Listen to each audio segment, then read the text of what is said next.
सियावर रामचंद्र शंकर हरियो। लो भैया, भगवान भोलेनाथ कैलाश पर्वत में बैठे हैं और माता पार्वती ला राम कथा सुनावत है। गीतकार और गायक मन अपन कमल लिखनी वाणी से लिखे हैं। ये दे सादर समर्पित है।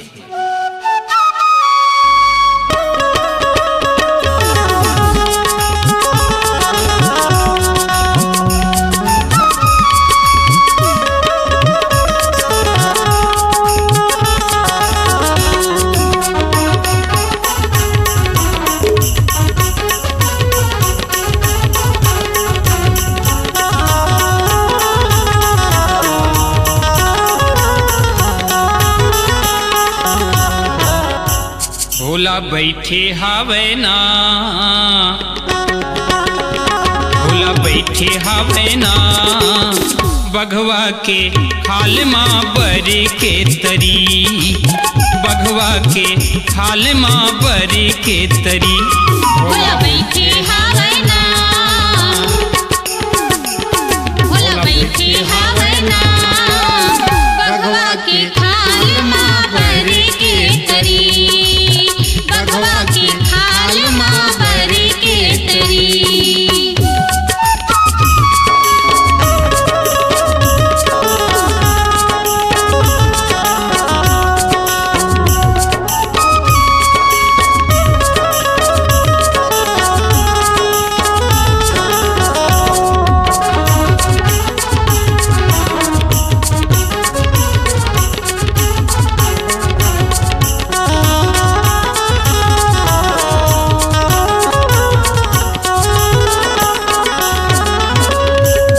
कोस लंबा भोला, चार कोस चाकर जी, चार कोस चाकर।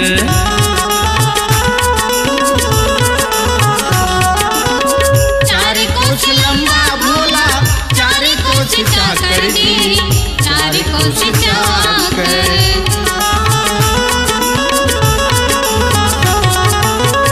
न तो भूख प्यास लागे, न पानी न बादर जी, न पानी न बादर।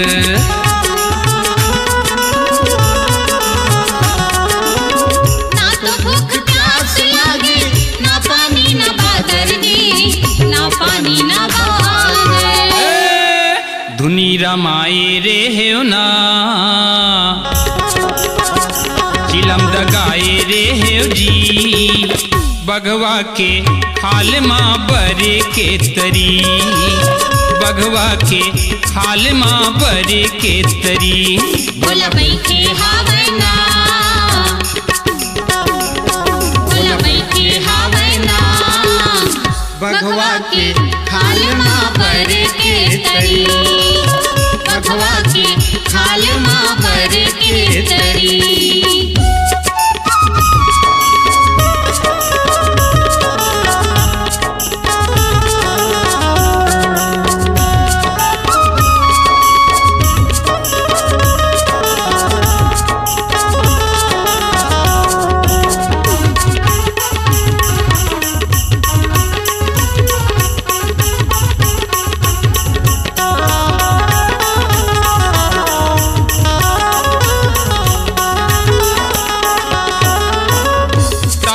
स्वर्ग अप वर्ग सुख रामा, सुख हो रामा।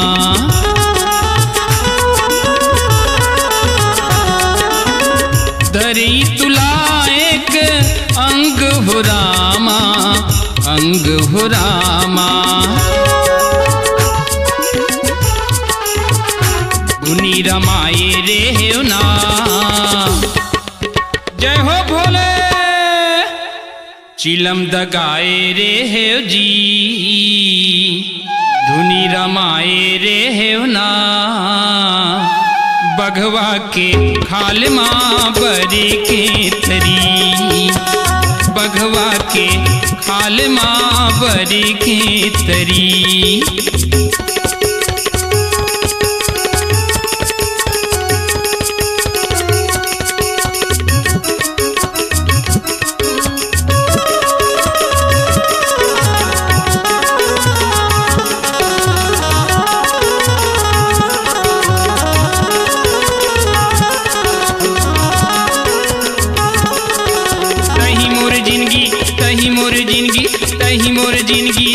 धन हो तही आँच मोर रामा जीव के आधार तही आँच मोर जोड़ा जीव के आधार तही आँच मोर राजा जीव के आधार तही आँच मोर रामा जीव के आधार तही आँच मोर रामा जीव के आधार तही आँच मोर राजा जीव के आधार तही आँच मोर राजा जीव के आधार तही आँच मोर जोड़ा जीव के आधार तही आँच मोर रामा जीव के आधार।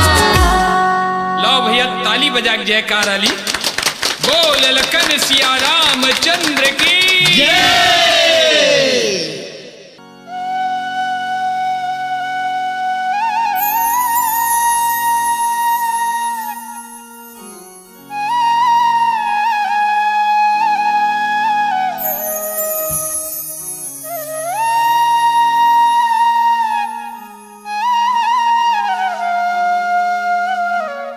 लखन श्री रामचंद्र की जय। आओ रामायुध अंकित गृह शोभा बरनिन जाय नव तुलसी के वृंद तहाँ देखी हर से कपिराय। जय हो। हनुमान जी महाराज हाँ भाई अरे लंकापुरी तो पहुंच गए भैया। पहुँच गए। और वहाँ हाँ।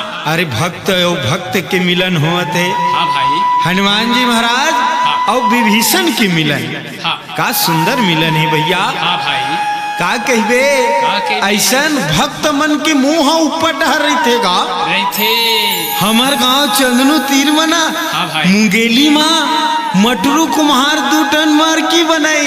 अच्छा अतका सुंदर सुंदर मरकी बनाई। हाँ भाई और मरकी बनई भैया हाँ अचानक मौसम खराब हो गए। हो गए। बिजली मारे धल्ली हाँ जी। गर्जना गड़गड़ घड़ घड़ घड़ घड़ अच्छा अतेक गर्जना भैया हाँ भाई और अतेक पानी गिरी। हाँ जी। अरे एक ठमर की छलकत ले भर गए। भर गए। अब एक ठमर की खाली खाली रह गए। हाँ जी। कैसे हो गए भैया कैसे हो गए? तहीन बताना भैया। बताना भाई। बात ये भैया हाँ अरे एक ठमर की मुँह ऊपर डाल रही से हाँ अब एक ठमर की खपलाए रही से ला रही से। तो कहाँ ले भरेगा। हाँ भाई तो भक्त मन की मुंह जो है ऊपर रही थे। हाँ भाई अजे ना गधा है तेना तो मुंह नीचे करके चलते। हाँ जी। आज भक्त भगवान अरे दोनों के मिलन हो गए।